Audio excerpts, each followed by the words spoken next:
Shalom Bapak Ibu dan teman-teman sekalian dimanapun berada. Puji Tuhan saat ini kita dapat kembali berjumpa melalui YouTube Anugerah TV.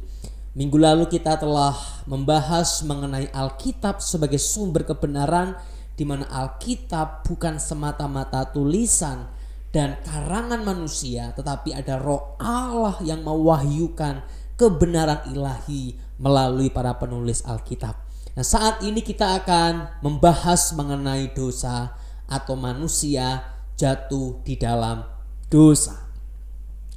Bapak Ibu dan teman-teman sekalian, kalau kita berbicara mengenai dosa, maka kita perlu menjawab dua pertanyaan yang muncul terkait dengan dosa. Yaitu yang pertama, apakah manusia berbuat dosa sehingga ia berdosa? Atau manusia berdosa sehingga ia berbuat dosa? Apakah manusia berbuat dosa sehingga ia berdosa, atau manusia berdosa sehingga ia berbuat dosa? Nah, dua pernyataan ini memiliki sudut pandang yang berbeda terkait dengan dosa. Jika yang pertama, awalnya manusia tidak berdosa, lalu ia berbuat dosa sehingga ia menjadi manusia yang berdosa. Tapi yang kedua, dari awalnya manusia sudah berdosa. Nah, manusia yang dari awalnya berdosa itu akan menghasilkan perbuatan-perbuatan dosa. Nah, jadi bagaimana memahami hal ini? Apakah manusia dari awalnya tidak berdosa lalu berbuat dosa, atau manusia dari awalnya adalah orang berdosa sehingga ia berbuat dosa? Nah, untuk menjawab ini kita perlu melihat konteks kebenaran dari firman Tuhan atau dari Alkitab, yaitu tentang Adam dan Hawa. Adam dan Hawa.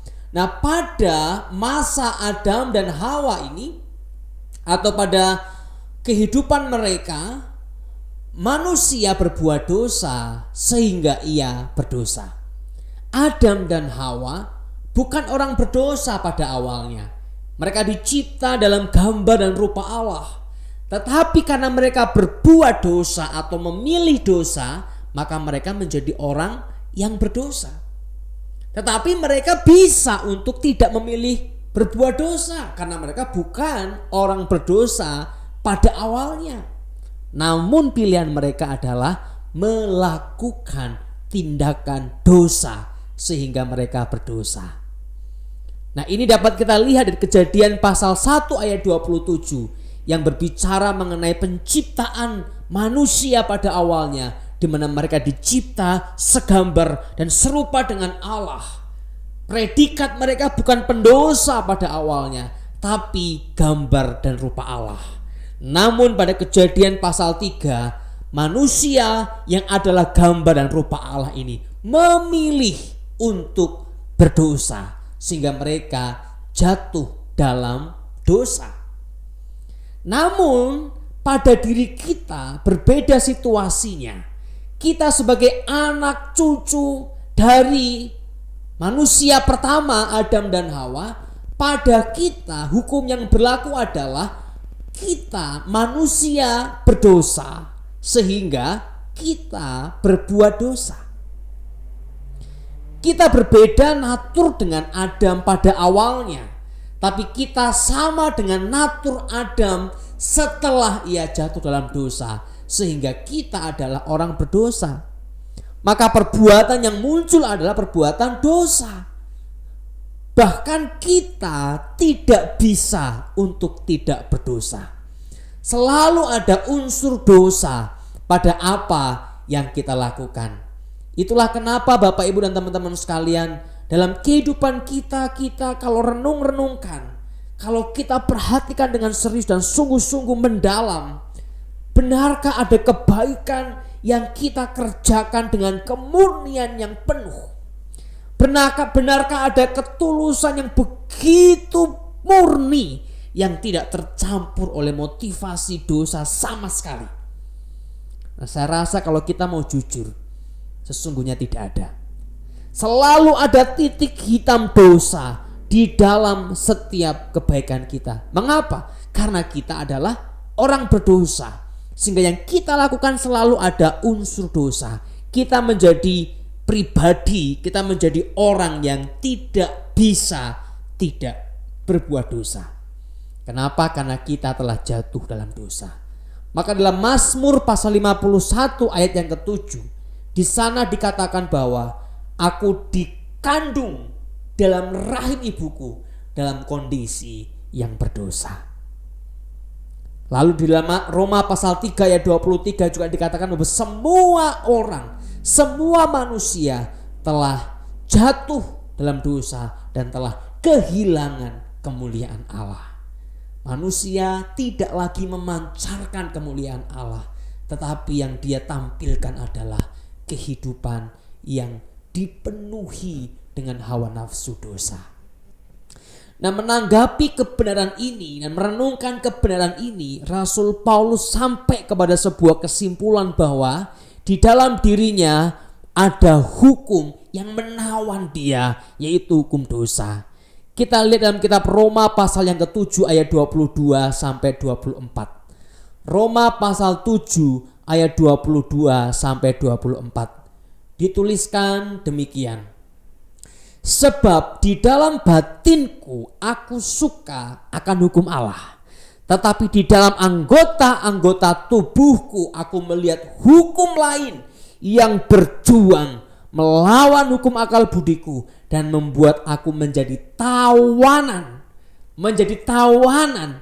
hukum dosa yang ada di dalam anggota-anggota tubuhku. Aku manusia celaka, siapakah yang akan melepaskan aku dari tubuh maut ini? Jadi dalam tubuh kita, dalam semua organ-organ anggota tubuh kita itu ada hukum selain hukum Allah, adalah hukum dosa.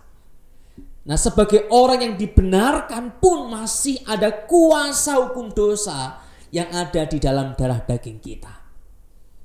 Darah daging kita. Sehingga ketika Tuhan Yesus berbicara kepada orang-orang pada waktu itu, ketika semua berpikir perzinahan terjadi ketika ada persetubuhan di luar pernikahan, Yesus berkata, sebenarnya kalian melihat perempuan, menginginkannya, kalian sudah berdosa. Kalian melihat perempuan, kalian menginginkan istri dari orang lain, kalian sudah berdosa. Terbersit seandainya dia jadi istriku, terbersit seandainya dia jadi suamiku, terbersit seandainya mobil itu jadi mobilku. Yesus berkata apa? Itu sudah dosa. Perhatikan betapa dosa itu sebenarnya sangat nyata dalam hati dan pikiran kita. Kita menginginkan kepunyaan orang lain, kita menginginkan apa yang bukan milik kita. Semua ini sudah menjadi warna-warni dosa dalam diri kita. Pertanyaannya, siapa yang tidak pernah mengalami situasi itu? Terbersit kebencian kepada orang lain, engkau sudah setara dengan membunuh dia, kata Tuhan. Betapa dosa begitu nyata. Sehingga benar ketika Paulus berkata, aku manusia celaka. Kenapa celaka? Karena dalam anggota-anggota tubuhku ada hukum dosa yang mengikat aku, yang membelenggu aku, sehingga aku tidak bisa sepenuh-penuhnya menuruti kehendak Allah. Karena aku manusia yang telah jatuh dalam dosa. Sehingga Paulus juga mengistilahkan tubuh kita sebagai tubuh maut yang telah jatuh di dalam dosa. Nah, Bapak Ibu dan teman-teman sekalian, betapa dosa menjadi sebuah kenyataan yang tidak bisa dihindari oleh hidup kita, oleh semua yang kita lakukan. Nah, untuk itu mari bersama-sama kita boleh mulai merenungkan begitu banyak dosa sesungguhnya yang membelenggu kita, yang menawan kita, yang mempesona pikiran kita, sehingga kita perlu penolong yang bisa melepaskan kita dari dosa. Nah, saat ini kita telah menjadi pribadi yang telah jatuh dalam dosa. Dan dalam ayat berikutnya dari pasal 7 ini, Paulus mengajak kita untuk memandang satu penolong, satu penebus yang bisa melepaskan kita dari hukum dosa, yaitu Tuhan Yesus Kristus. Tuhan Yesus Kristus. Bapak, Ibu, dan teman-teman sekalian, mari kita renungi kehancuran gambar Allah dalam diri kita, agar tidak muncul kesombongan seolah-olah engkau orang paling suci.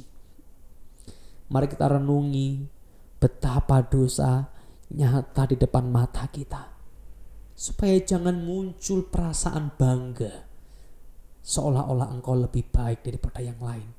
Padahal sementara engkau bangga, sementara engkau menyombongkan dirimu dan kebenaran, engkau sedang jatuh di dalam kubangan dosa, yaitu dosa kesombongan dan dosa tidak menyadari keberdosaanmu.